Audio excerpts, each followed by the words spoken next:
శనార్థి తెలంగాణ పత్రికలో ఉన్నటువంటి వార్తలు చూద్దాం. టార్గెట్ ఇన్వెస్ట్మెంట్స్ తెలంగాణకు పెట్టుబడులు తీసుకొచ్చేందుకు దావోస్లో CM Revanth Reddy tour. World economic forum సదస్సు సరైన వేదిక. పారిశ్రామిక దిగ్గజాలను కలవనున్న తెలంగాణ బృందం 3 రోజుల పాటు దావోస్లోనే సీఎం రేవంత్ టీము కలిసి వచ్చే ఏ అవకాశాన్ని వదులుకోబోము. ఇప్పటికే ముందుకొచ్చిన పలు కంపెనీలు త్వరలోనే ఎంఓఈలకు అవకాశం. తెలంగాణ రాష్ట్రానికి భారీ పెట్టుబడులు రాబట్టడం కోసమే లక్ష్యంగా తెలంగాణ ముఖ్యమంత్రి యనమల రేవంత్ రెడ్డి దావోస్లో పర్యటిస్తున్నారు.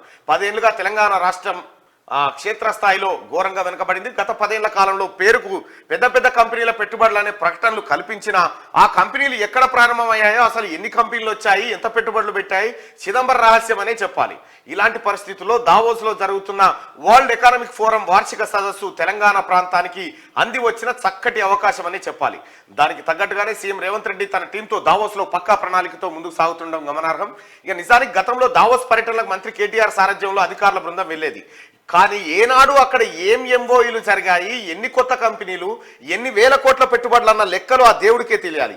కానీ దావోస్ పర్యటన పేరుతో తెలంగాణ ప్రజానికంపై అదనపు భారం మోపారని చెప్పాలి. కానీ తెలంగాణ రాష్ట్ర ఏర్పాటు తర్వాత ఇలాంటి ఎకనామిక్ ఫోరం సదస్సుకు తొలిసారి తెలంగాణ ముఖ్యమంత్రి రేవంత్ రెడ్డి హాజరయ్యారు. అయితే గతంలో పోయిన కేటీ రామారావుకు, దావోస్ పర్యటనకు పోయిన కేటీ రామారావుకు ప్రస్తుతం దావోస్ పర్యటనకు పోయినటువంటి ముఖ్యమంత్రి యనమల రేవంత్ రెడ్డి గారికి ఈ తేడా ఏంటంటే, దావోస్ పర్యటనకు నుంచి కేటీ రామారావు ఏం తెచ్చినో తెలియదు, కానీ ఆయన చార్టర్డ్ ఫ్లైట్ల కోసం 13 కోట్ల రూపాయలు అప్పటి తెలంగాణ ప్రభుత్వం మంజూరు చేసింది.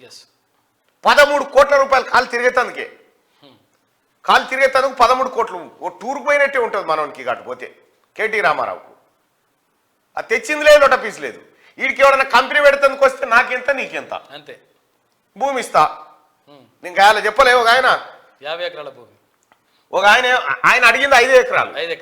అమెరికాలో ఒక ఆయన, అరే నేను మంచిగా సెటిల్ అయినా బాయ్, నేను మంచిగా సెటిల్ అయిపోయినా అమెరికాలో, తెలంగాణ పిల్లలకు ఏదన్నా సేవ చేద్దాం, అనాథ పిల్లల కోసం, నిరాశ్రయుల కోసం ఓ హాస్పిటల్ కడతా, ఒక మంచి ఓల్డేజ్ హోమ్ కడతా అని చెప్పి ఆయన కేటీ రామారావుకు ఫైల్ ఇచ్చిండట.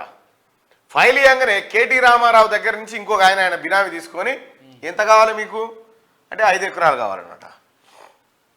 ఈ ఫైల్ తీసుకున్న అధికారి ఏం చేసిన ఎరికేనా, మీకు 5 కాదు 10 ఎకరాలు ఇస్తాం, 10 ఎకరాలు ఇస్తాం, కానీ 5 నువ్వు తీసుకోవాలి, 5 మళ్ళీ వేరే వాళ్ళకి రిజిస్ట్రేషన్ చేయాలని పెట్టారు. ఇది ఎక్కడి కథరు అని చెప్పి ఆయన అట్లే దాన్ని చూసుకుంటూకుంటే 10ని ఏం చేసిరు, 50 ఎకరాలు చేసిరు. 50 ఎకరాలు చేసి 40 ఎకరాలేమో రామని బినామీకి, 5 ఎకరాలు ఈ అధికారికి, 5 ఎకరాలేమో అసలైనోనికి ఇస్తారట. ఇక ఈ లంగ కథలన్నీ చూసి మీరొద్దు, మీ కథ వద్దురని ఆయన పొర్రి అని ఇలాగొట్టిరు.